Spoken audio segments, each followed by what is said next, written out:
Last day of summer, let's get on the water, Matthias. Yeah, let's go.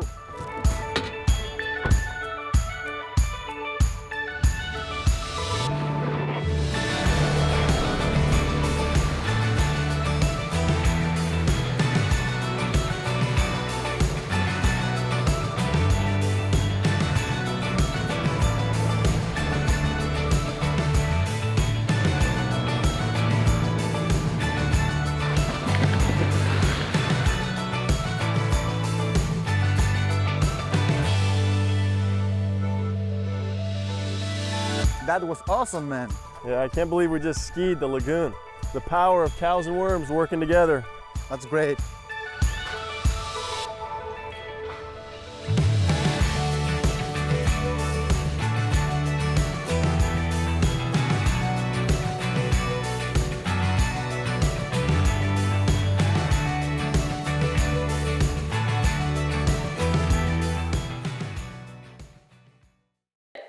On dairies, what our systems are doing is we remove a lot of the nitrogen, the phosphorus, the ammonia, the suspended solids, and the volatile suspended solids, which is important for carbon credit removal in a 4-hour process that's all natural, and it's very energy efficient because we don't use blowers or aerators. We're actually using worms. So as the worms, and Austin will explain it more, as the worms digest the solids from the wastewater, they're burrowing through these ginormous worm beds that we build, and they aerate the wastewater treatment system itself. So with that, I'll just start off with a quick video. This is all now Royal Dairy, and Austin will lead afterwards. Come on, big guy.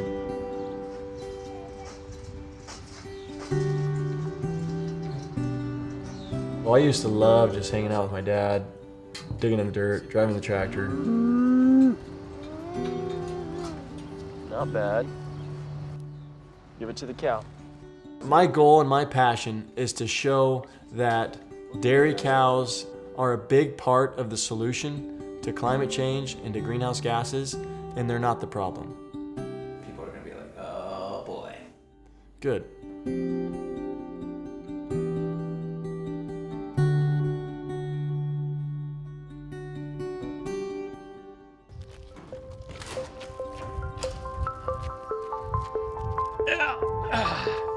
My name is Stuart Turner. I'm an independent board certified agronomist. So I'm the tech support guy for the producer. So I help the producers decide what they're going to plant, how they're going to plant it, how they're going to feed it, how they're going to irrigate it, and how they're going to prepare it and harvest it and then store it. I first actually met Austin Allred's father, Jerry Allred. They had just purchased a half interest in this Royal Dairy. And Jerry confided in me, he says, I have a young son, his name is Austin, he's very smart, and he's really internally motivated. I want to change this dairy from a conventional dairy to a sustainable operation. He's the guy that's gonna get it done. Being a steward over the land is something I take really seriously. A steward over the animals, something I take really seriously. There's no doubt that there's some climate change. The real question and discussion begins at what can we do to improve it. How are you, my friend? Another miracle. We're here. I started working with Austin. We talked through the process of what are things we can do on this dairy. And one of the options that arose was, you know, we can do a better capture and better separation of the waste. That's phase one. The solid waste, almost all of it goes to compost. The cows aren't just pooping out like their leftovers. The process that their body is putting that feed through is getting it ready for the soil.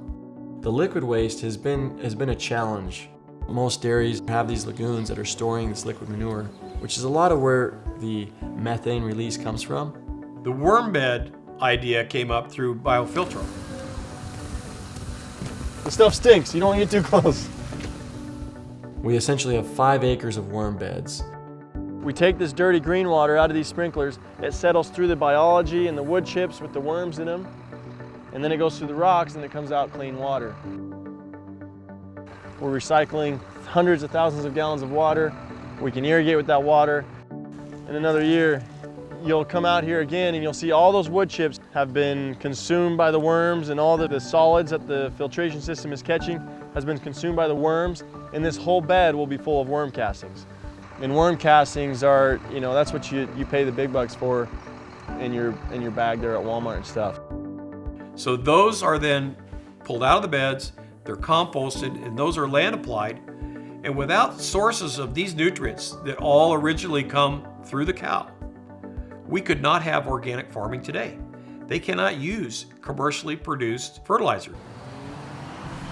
Growing good feed is critical to healthy cows and a successful dairy. Almost all of what our cows eat is grown right here on the family farms. So one of the methods that we use is called strip tilling. Instead of just coming out here with a lot of equipment and a lot of machines and just blanket tilling all the soil, you're essentially just tilling the ground right where the seed's going to be planted. This has been tilled in prep for the seed.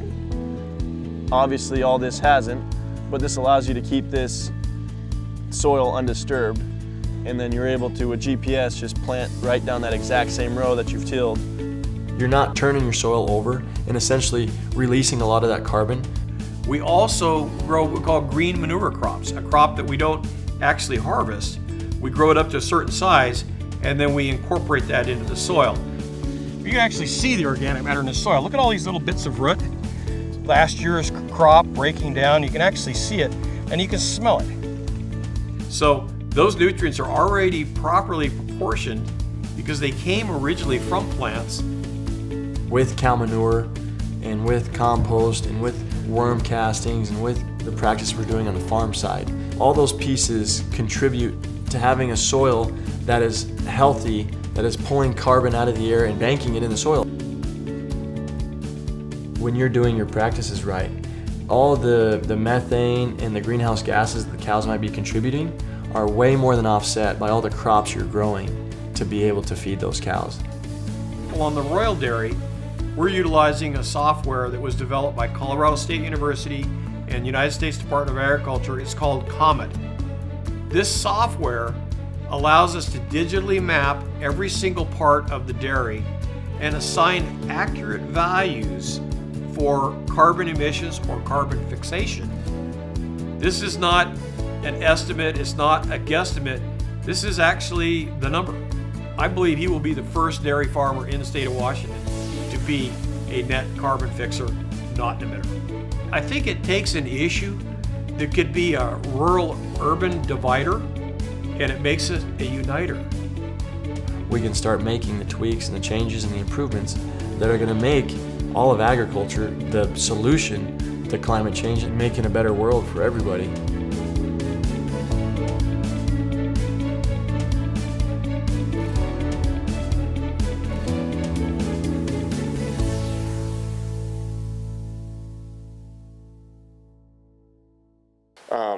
Thanks for coming. I appreciate the introductions by Scott and Diane. My name's Austin Allred, Dairy Farm Central Washington. My family was potato farmers, is potato farmers, apple farmers, and that's what I did growing up as much as any high school kid works on the farm. I was an apple thinner. I was really good at that. But it was, as you learn on the video, my dad invested in this dairy about when I graduated from college, and that's when I bought the other portion. So we partnered up on this dairy, and I think the unique part of this dairy is, or our approach was, we wanted it to add to the farm. I mean, that's not my angle so much. My angle was it was an awesome opportunity for me, and I didn't want to work with my brothers. But my dad's angle was, are we good? We're good. He was excited about the opportunities that it offered his potato farm and his apple farm and his cherry farm. So I think that's a big summary. It's kind of how I initiated, but that's a summary of what I think is important about where we're going in the future is regenerative farming, and how cows and the ruminant stomach are a big part of that. So to discuss our manure management and how and what the story and the process was on that, This is our old system per se. This is what it was before we implemented the water beds. Pretty typical. Number 4 there is where all of our, it's the drain for all the farm. Everything that, the whole ranch, even stuff on the potato stuff comes to this drain, and then it goes through primary slope screens. We have some sand lanes, it goes to secondary slope screens, and that's more or less where it finished. We collected all the solids, we composted it, all the liquids went to our lagoon, and we're in Washington State. I don't know where you guys are all from, but we don't put shit water through circles hardly ever because it's just an issue. And it destroys our circles too, our pivots, because it was that dirty. So we were trucking all of that, about 50 million gallons a year. Needed about 4,000 acres to do that agronomically.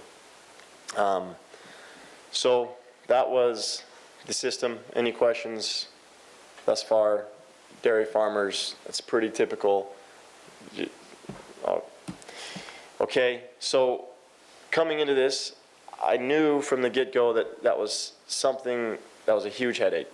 Being a new dairy farmer, I hated the frickin' lagoon. I hated when it was time to clean it up. It was just really the part of my job that I didn't like. So I knew I wanted to clean that water. But that was really my intent going into looking at different systems. I studied out a lot of systems, ultrafiltration, LWR, digesters, and all of them had pros, all of them had cons, but ultimately we decided to go with the biofilter. And maybe on the Q&A we can get into that if you have questions about the specific pros and cons of some of those and why we chose the biofilter. I could dive into them. If you want me to, I'll dive into now, but kind of raise your hand and let me know, and we can get into that more.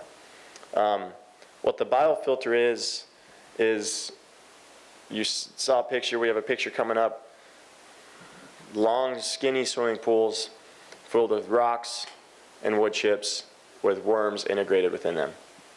You put the dirty water on top, it settles through the wood chips, the worms, the rocks. We're copying God. That's how our water is cleaned. The water we drink out of the wells, same process. We're condensing it. We're not too concerned about potable water on our farm, so we're getting to a point where it's clean enough to irrigate with, and we're pulling out most of the nutrients, capturing those in the top layer, which becomes the worm casting. So that's the makeup of the biofilter, and that's what we put on our farm. We built that, as my aunt said, we started in 2016, phased it in. I mostly invested in it, so it was kind of the phase in from an investment standpoint, but two, to realize, to understand, to tweak it, to improve it.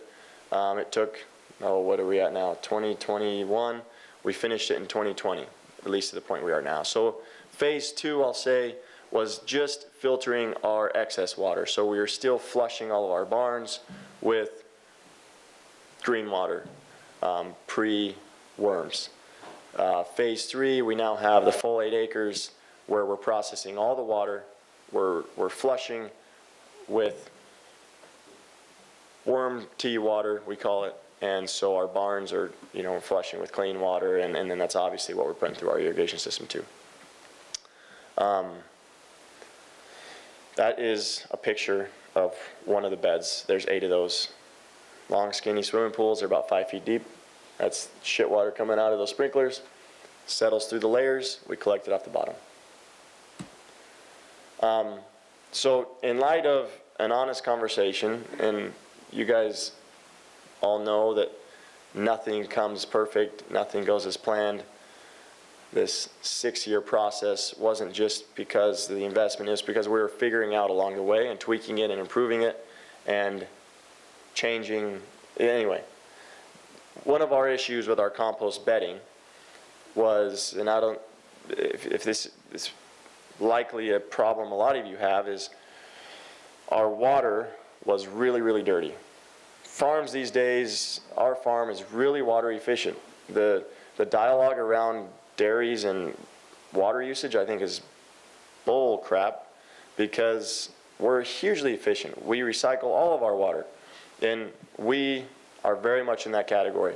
We use very little potable water. The vast majority of the water we use on our farm is recycled water. But as a result, by default, we have really dirty water that we're trying to clean up with. So that was the first, we saw it coming, but we had to work through that, obviously. The worms, we'd clog the system a little bit. We'd put too much suspended solids on there. And we dialed it down. Matthias, a lot of credit to Matthias. He's the one who kind of came to me. He's like, you realize you're putting 80 tons of bedding every single day? Because we were obsessed with bedding our cows. 80 tons of compost. And this isn't the good, I mean, this is the compost that's already coffee grinds. Where's that going? And so we started diving into that a little bit. And so that's when the water beds came up and how that could improve our on-farm practices for bedding, for cow comfort. And so we started to put them in. We did a lot of research. We saw a lot of farms with these water beds, and we started putting them in about three months ago. Scott was up there. He lived with us for a few weeks to help us put him in. But I think it's notable that we're putting him in ourselves. So I think that speaks a lot to the simplicity of the water beds. And we already are seeing 75, we're at about, the water beds we have in, we're using 75% less bedding at this point. It's only going to increase as the cows get more comfortable. We're hoping to have no bedding, and that's what a lot of the farms we visited did, is no bedding on top of these water beds. Mattresses, if you've been in the dairy world longer than me, you know as soon as somebody talks about mattresses or water beds, they you know, the old timers are going to be like, no, didn't work, tried it, been there, done that. This is a picture after about 4 hours of letting the cows in. We are putting compost on the top, trying to transition them in to those water beds, familiarize them with it. But within a few hours, our cows were laying on those beds, which obviously was a huge concern. That's really something you can't calculate, no matter how many you see. There's still that in the back of your mind, and we're feeling really good about it. And we've already eliminated a guy and a whole bunch of compost going into our waste stream, our water. So again, raise your hands if you have questions. If I'm just talking and you're not understanding, please throw me, let me know. So now this is the new system. We still have the same 4, 5, 6, and 7, or all the same. Collect all of our wastewater. We pull as much out as we can in compost via slope screens, a sand lane. We compost all of that solid bedding we get. We compost 60,000 tons of compost a year. And then now the liquid effluent now goes out to 9, 10, and 11 out here. And that's where the biofilter, the beta system is, and we filter the water through that. And then that clean water goes to that same lagoon. That same lagoon that had the shit water now has this irrigation water. That's hooked into about 700 acres of irrigation circles. We've only ran 300 or 400 of those because we really don't need very much. There's not a huge, I'll just go to the next slide. There's not a huge load of nutrients that you need to spread out. So initially we had to spread out all our shit water on 4,000 acres because that's how much nutrients were in that water to do it agronomically. But now we've used about 300 to 400 acres of our irrigation system that we just, it really is what we do all summer. We just turn on the circle, turn on some tea water to put in through it, and that's how we get rid of our lagoon at this point. So as I talked about, the big concern, the big challenge I was trying to solve was cleaning our water, getting rid of the trucks, the liability of the lagoon, and we're accomplishing that. But even that is a slow ROI. That was my backup ROI. That's what I predicted everything on. Okay, if we can get rid of the trucks, this, and that, we can have the return, 10 years. It was a little less than that, but I was estimating 10 years, which by most standards is fair. By dairy standards, we don't have money today, so it was hard. But nonetheless, that's where my brain was. But we've really opened into that. So just real quick, if I didn't highlight this before, the water going in versus the water coming out of that biofilter is, as you can see, over the whole, all the water we treated. I've taken a ton of samples myself. Biofilter takes, I don't know, samples daily, but it's a 90% reduction across the board of nitrogen, phosphorus, and suspended solids. Very effective system throughout the whole process, even when we were analyzing the water beds as a solution to cleaner water to make the process work better. It was never a result of the water coming out dirty. It was always a result of how much water can we put on per square feet. So the system is incredible at cleaning water. It comes down to how much can you put on per the investment you made. Does that make sense? And that's where the water beds come in, to allow us to use the same footprint to apply more water to the same square foot of worm beds. So through the ups and downs, through the tweaks and the challenges and the errors, it's always clean the water. Whether you can put very much without plugging it, that's the challenge, and that's where the water beds come in. But the water going in and the water coming out has always been an awesome indicator of effectiveness.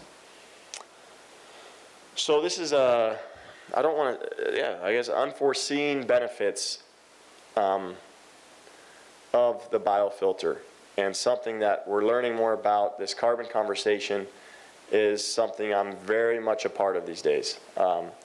I've had a lot of conversations. Our beef, we market our own beef with our dairy crosses, and our beef is the sole supplier of Climate Pledge Arena in Seattle. We're getting a hockey team in Seattle, and our beef, because of its carbon neutrality, because it's carbon negative, is the beef in that arena. So these carbon conversations is something that I've really dove into, and at this point we're learning a lot. So where it starts, if I can back up a little bit, I'm going to pull this off because I'm like scratching over it. So there's really three places that our dairies emit carbon, if I can really simplify it.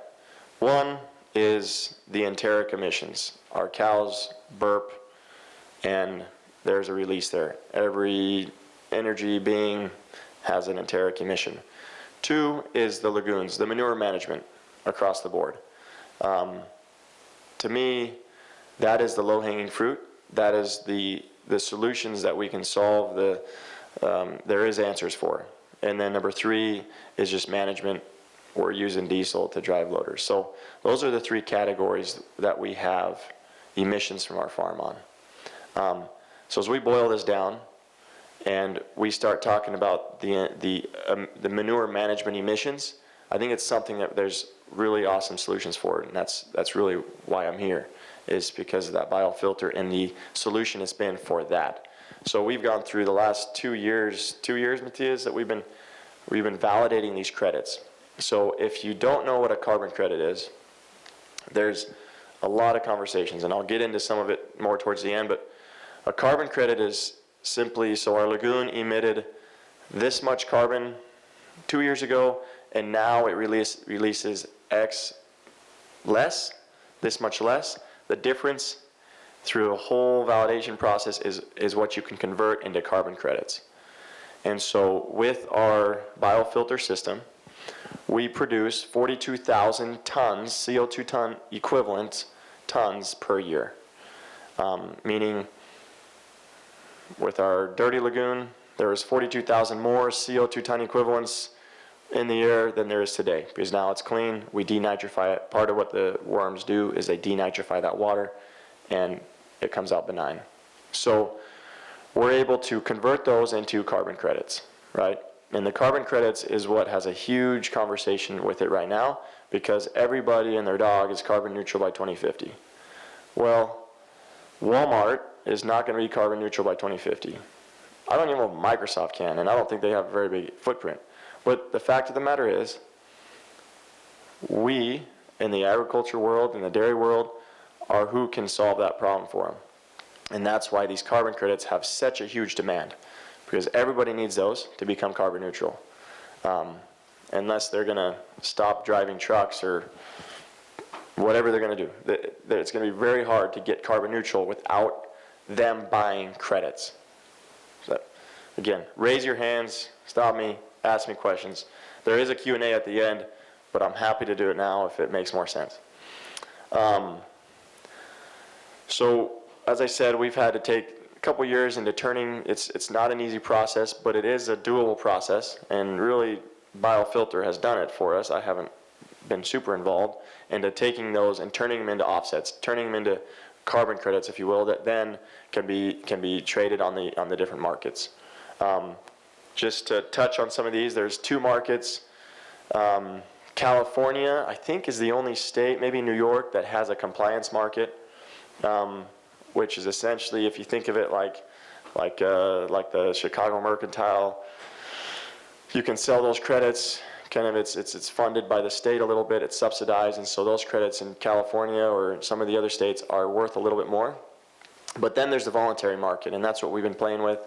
The voluntary market is if Al Gore feels bad about flying in an airplane, he can get on the voluntary market and buy some credits, more or less. So the voluntary market is open to everybody who wants to buy credits, and that's the world we're in. Washington State doesn't have a compliance market.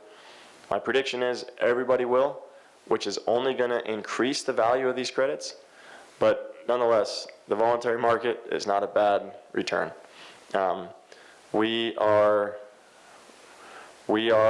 in negotiations right now. I don't know what I can share and what I can't. I've signed a lot of documents with corporations, but nonetheless, we're negotiating. So the range for selling these credits is all over the place. It's the Wild West. It's a new system. It's a new program. Everyone's trying to solve this problem. The range is from $10 all the way to $70 of what you can sell each CO2 ton equivalent worth. I'll tell you, we're on the upper end of that range, which 42,000 credits, that's not a bad, gravy for this return on this project. Now, if you guys have questions on this slide, you're going to have to come to the booth because I don't know what it's talking about. It's a lot of graphs. I'm not good with graphs. But, I mean, yeah. Take a picture. There's a booth. What's your booth? 1713. If you want to dive into the vermifiltering the air a little bit more. My end, that's your slide, so you're gonna have to fill all that. To me, this is the part that is exciting, because like I started with, we started the farm with regenerative agriculture in mind, growing more efficient products, more efficient crops, better, and better for the environment. Just an all-around better system, which is really the broad definition of regenerative farming. Cows are the very critical staple of regenerative farming. There isn't a regenerative farm that doesn't have a ruminant as a part of it. There's not a model of a regenerative farm without a ruminant in that mix. It doesn't happen because God created the ruminant for a damn good reason, and we just gotta work the system out. What I mean by most improved versus MVP, I played some sports in high school, and I got a lot of most improved awards. Kind of insulting. I kind of started catching on after a while. And that's really, in my opinion, if I can for a second, the carbon game right now that we're playing, to me that's the challenge of it. It's all about most improved. I think they need to fix that system a little bit. I'm all about the system of these companies paying for these projects to invest in their company and to make our systems better. It's worked really well on my farm, but really to convert those carbon credits, the equation is all about improvement, which is difficult if you've been doing a good job. I mean, we've been strip tilling for 15 years, not because it was a carbon concern, but because it made the most sense when the technology came out and we were using less diesel. Better for our soils. But where I think it's important that we understand as dairy farmers with thousands and thousands of ruminant machines that are a huge part of this equation of carbon neutrality, is that we can be part of the conversation, not for just most improved, because we're positioned really well to be most improved because there's so much negative dialogue. So, great, so let's be most improved. But because of our ruminants, because of processes like the biofilter, we can also be the MVP, which I wouldn't know what that feels like, but many of you do if you grew up on a farm. I didn't grow up with the milk. See, I was kind of a shrimp. Some of you guys grew up with the milk and you were good football players. And the reason I say that is because it dives into the worm castings conversation and the compost conversation and the soil conversation. Our soils are really the answer to banking all the carbon in the air that we want to. I was flying over here from Washington yesterday, fly over Colorado. You got a section of thousands and thousands of acres of circles, irrigation pivots, farming. Where I'm from in Washington, thousands and thousands of very productive farmland. Obviously, Wisconsin's the same. All over the United States, we're speckled with very productive farmland. We start utilizing our manures, our worm castings, for some of those things, and pretty soon the carbon in our soils increases, which means it's not in the air anymore. But part two, if you're a good farmer, you understand that carbon in your soil test analysis is huge. For every percent of carbon, for every percent more of carbon you have in your soil, you can expect 10% more increase on your yields. Carbon in soils is a great scenario. And that's where the worm castings have been really a huge benefit. Now, full disclosure, a potato farmer can't afford them yet. That's a good thing, in my opinion, because I'm selling them, or me and Biofilter are selling them. But our system alone doubled the supply of worm castings in the United States, which obviously created some challenges on the marketing side. We didn't really foresee, because we're doubling the market within a year of worm castings. Historically, most worm castings have gone to pot farmers, greenhouses, and then in your bags at Walmart. And then that's pretty much where the supply stopped. Now, for the first time, we have vineyards, apple orchards, blueberries, who are like, oh, worm castings, what's this? But worm castings, the digestive system of a worm, similar to a ruminant, has such a critical role in converting some of these nutrients into really usable nutrients to create a better farm, better soils. And that's where that's where we get into the MVP, is because when our animals, ruminants, worms, can start being part of the soil building conversation, that's when we get to regenerative farming. That's when we get to a point where we're growing better crops for less money, utilizing material from our farm. A little bit of worm harvest. This is the worm castings harvest. Those beds, as you can see. Oh, shoot, that's only on my side. So this is the 8 acres. So we'll go backwards now. We'll go back to this.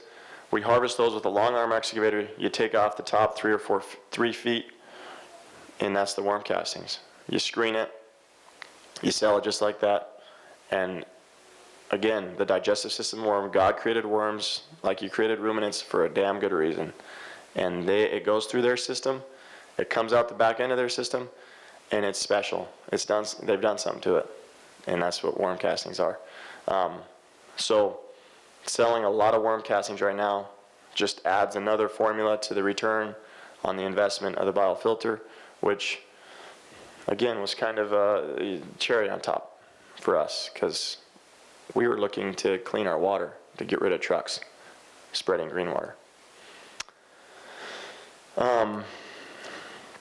I touched on this before, but I got that picture of the farm. This is what carbon banking looks like. This is what we need to do a better job of telling our story on, because our animals and our natural systems are how those crop circles become the bank that holds all this carbon.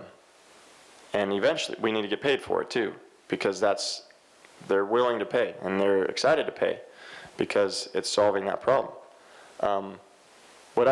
I think there's a conversation that needs to be really blown up around this concept, that this is where the solution is. It's in our soils. Not only is it pulling carbon and putting it into soils, but it's growing better, more productive crops. This is a picture that NASA took that's showing photosynthesis. That's a picture of the United States. I don't know if you can tell, but that is the Corn Belt that you guys are a part of in Wisconsin. That's where all the photosynthesis is happening. That's where all the carbon sequestration is occurring. And again, I just touched on to bring it back. That's where the most valuable comes from.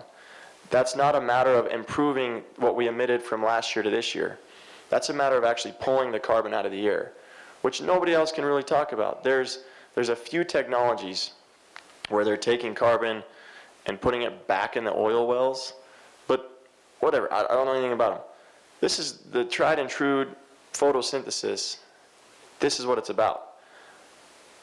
1 acre of productive corn in the Corn Belt, or in our irrigated fields, or non-irrigated in the Corn Belt, is 40% more productive as in the category of pulling carbon out of the air than the Amazon jungle is. And the big conversation around the Amazon, this is more productive. This is what it's about. It's about pulling that carbon through photosynthesis, putting it in the fields, and utilizing the animals in the natural systems, the efficient systems on our farms, the water beds and the beta system, in order to get there. So I think I will just open it up for questions at this point. I've touched on all these things. I've beat it back and forth, but you're welcome to follow us on Royal Family Farming. We do a lot on social media. We're trying to tell the story, trying to get it out there that cows are not the villain, but when they're utilized right, cows are the answer. So, yeah, I'll open it up for questions, please. Let's see, what's our time? 20 minutes. Perfect. Yep. How do the worm beds work over the winter? How cold does it get in Central Washington? Central Washington climate is probably more like Idaho. If you're familiar with Idaho, we probably have 2 weeks of 0 or below in the evenings. It's maybe 3 weeks. We get a couple feet of snow collectively. So the worms go deeper. So as far as the health of the worms themselves, it's a non-issue because they'll just go deeper into the beds themselves. The challenges come from just the water literally freezing as you turn on your sprinklers. So there's been a couple systems we put in place. One is we have, like you've seen on there, the pretty sprinklers that come out like the misters almost, that get a good even flow. That's the primary application for the green water. We also in the corners have like big end gun type sprinklers that spray the water out of a 3-inch pipe. So that's what we do when it gets cold. When it gets, say, freezing, we'll bring it out of the pipe. We'll also, the typical system of you turn the beds on for maybe 7 to 10 minutes per hour, and you're treating water, and then you shut it off and let the water settle through. When it's cold out, you just turn them on every 10 minutes for 1 minute. Does that make sense? So you just turn on your pump more frequently to get the water moving every few minutes so you don't freeze up. If it does get really, really cold, maybe you're in the negatives overnight, then you probably will just have to shut it down for the night. But there's no reason when it gets back to 10 degrees the next morning, you can't, play with some of those systems and start putting water through. Answer your question? Yes. All right. More questions? Where do you see the market for worm casings going? I mean, you doubled it already. Is it increasing? How do you grow that? Oh yeah. I'll repeat the question for the video. Where's the worm castings market going? That's a good question. I mean, like I said, potato farmers, my dad's one of them, he can't afford them, which isn't a bad thing. There's a huge market when we talk about the regenerative agriculture conversation, soil health. Worm castings are a big part of that. At this point, there's not a supply to touch even a portion of the ag industry. So it's got a lot of open doors. At what point does it have to get more diluted? I don't know, but we're not even, you know, like I said, apple trees, they haven't even had the dream of worm castings. So I see it going into just the higher, think of the crops that make the most money. That's where it'll start. It'll trickle down. At some point in the middle of the road's potatoes, and then maybe you got some corn later on. But if that answers your question. Let's go right here in the. What? Where does all, so if you're taking all the nutrients out of the worm casting, how do you put nutrients on the field? Or aren't you? Through the water, you're not. Oh yeah, so is that your question? So you're pulling all the nutrients out through the system itself. So to repeat your question, you have a water without nutrients. How do you get the nutrients back on your field? It's a good question. So the short answer is, in your water, the NP and K is not there. So you're not getting the NP and K onto your fields via the water. There is a big study we're doing right now with WSU. We got a grant for it to measure, because if you're familiar with tea water at all, there's a whole industry of taking clean water, putting it through worm castings, oxidizing it. It's above my pay grade, honestly. If anyone in here knows anything about tea water, they'll know I don't.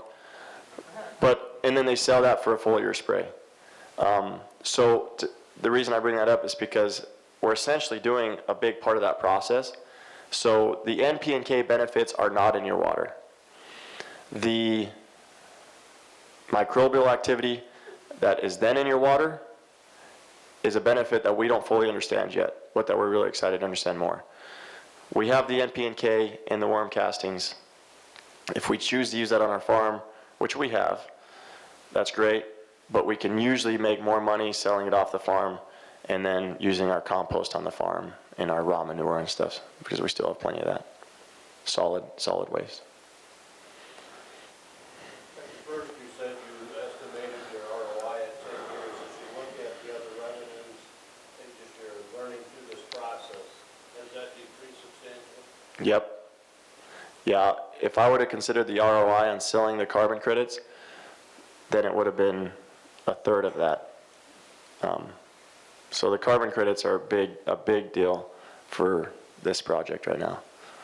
And like I said, we're utilizing, there's offsets, which is what you would sell to somebody not in your supply chain, and then there's carbon credits that are called insets, which you can use within your supply chain. So that's the people we're talking to. We ship to Dairy Gold. So we're talking to somebody who buys milk from Dairy Gold, and so they're within our supply chain, and they're the ones who are really excited about buying them, and the demand is huge. Yeah. Did you see any improvement in your flushing the barn? Look at the biofilm increase? Yeah, big time. Yep. Oh, so improvement in the flush water when we started using tea water versus the green water. So like I said, with the compost bedding before the water beds, our green water was coffee. It was gnarly because we just didn't add enough fresh water to it. So our flushing scenario was less than perfect. Now it's great. We're using, tea water way cleaner than the green water to flush, and our somatic cell is down half, 50%. What's the pH of that tea water? Matthias? 8.5. It's above my pay grade. pH is 8.5 in the back there. So composting emits carbon into the atmosphere. Have you had any pushback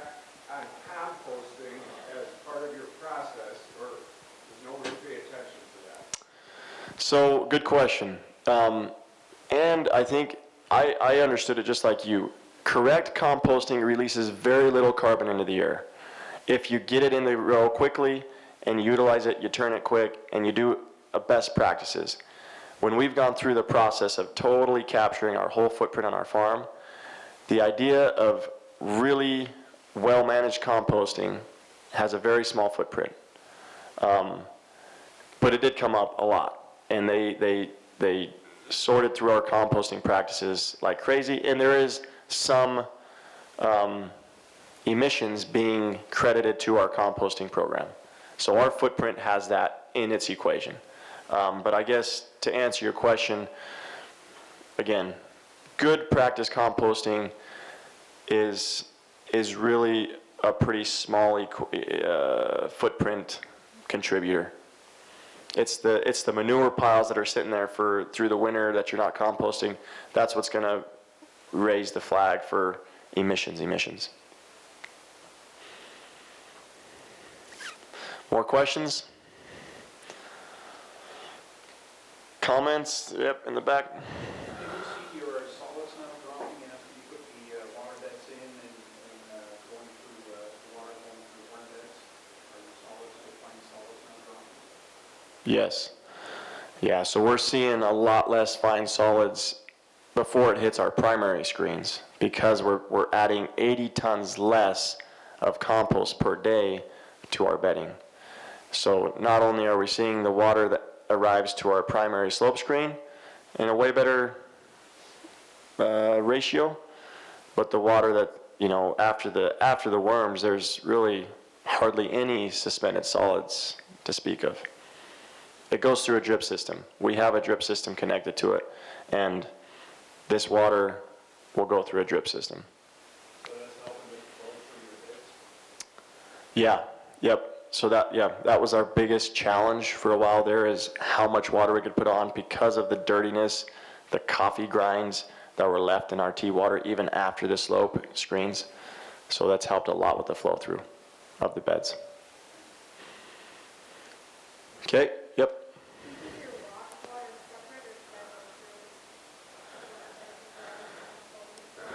It all goes through. Yeah, we've run a lot of tests. Matthias and the inventor, if you will, of the biofilter was out there for like a year straight, and this was back 4 years ago when we just had the pilot to test those things. But to answer your question, yes, all of the water, whether it's from the parlor where it was used chemicals to clean with, or the flush water, all goes to the same spot, and we really haven't seen issues at all to speak of, just considering the dilution that is happening in that collection pit. More questions? Do you rotate those worm beds, or is it all done at once? And is it easy to reuse the worms, or do you get new worms, or how's that? So what we do this year is probably what we're going to do next year, because this year we're harvesting them all right now, and we'll harvest them all in a 6-week window. And as Paul is sitting here rolling his eyes, we then have a whole bunch of worm castings to try to push out in a 6-week window. So that's what we're doing right now. Then we'll put new wood chips back on. Right now we're teaming up with the forestry department, and we're getting some wood in that way to help cut the cost on the wood chips we're putting in there. But we have another grant with WSU to help us determine if we can use applewood and how the best way to chip up applewood, because that's what we have tons of, in order to restock those worm beds. And then, so if in the future, we're going to need to harvest the worm castings kind of all throughout the year. Let's do one lane, let's do another lane. It's just going to be smoother. We're going to have a constant supply for a constant demand for some of the demand that's constant. So we're working towards that direction. Right now we're doing it all at once. And then what we end up doing is we'll sell a lot of the worms off with the castings. Worms double their population every 3 months in the correct scenario. So getting the worms up to population is not super difficult. So we'll end up saving maybe for the whole 8 acres, I'm just maybe 500 buckets of worm castings. We'll dump those on the new system, and then those worms will, you know, incorporate themselves back in, duplicate, and we're off to the races again. And how long do those worm castings does it take? A year to a year and a half. You want to let them stew and do their filtering for a year to year and a half, and then you'll harvest them, sell them, restart with new chips. The question was, how long do you let the wood chips settle before you harvest them? I keep forgetting I'm supposed to do that. You partnered with carbon credits, and what was your journey there, learning how to get into that market? We only got a few minutes left, huh? So 3 Degrees was the company that came in and helped us validate all those credits and convert it from a project to 42,000 carbon credits a year. They did a good job. I don't know, I think I can share this, but I was super ignorant just, 3-4 years ago when we started this conversation, so I actually gave up my right to those credits, more or less. 3 Degrees essentially had the credits, and then we got a percentage or a piece of what they sold it for. Since then, in the last year, Matthias and I have kind of come back together and been like, how can we kind of fix this?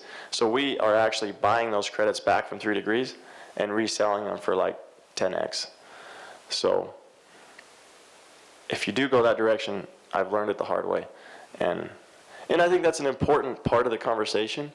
It's the digester conversation too. There's big money in these carbon credits. There's big money in this world.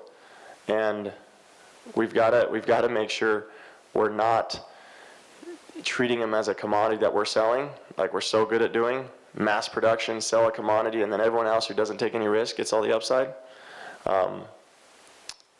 We got to make sure not to do that, because we are the MVPs. More? Less? I think we're wrapping up time. We got 5 more minutes if there's more questions, or... Yep. Were you sand before or Compost manure is what we use. We use sand. Well, I never use sand, but the previous owners use sand, but just too much problems with our pumps and stuff. So we went to compost, thought that was the cat's meow. And then we started diving into our water treatment systems with compost, and now we're water beds. You just had them in a couple months? Yep, the water bed's just a couple months. Any more? If you have more questions, 1713 here at the expo, biofilter will be there, DCC water beds will be there. I'll be around. I don't know if I started with this, I meant to. So we're now selling a lot of our own beef. We have a brand, Royal Ranch. We're taking our crossbred beef animals, we're marketing them, we're selling them to the Climate Pledge Arena and fancy restaurants. I give a lot of tours to chefs. This year I probably gave 60 tours to chefs who came in who are feeding our beef in their restaurants. We have a QR code they scan. It gives them the footprint of that beef. It gives them the sire and the dam of the animal they're eating. We've jumped into that world, and I realized when I jumped into that world that, organic, grass-fed, all these different brands have some value, but a lot of times they get diluted. A lot of times they turn into just more of a marketing scam. So the reason I bring all this up is because we're committed to complete transparency, whether you're buying our beef or this conversation. So I really am happy to share anything that we've done or learned, good or bad. So 100% transparency is kind of our brand at this point.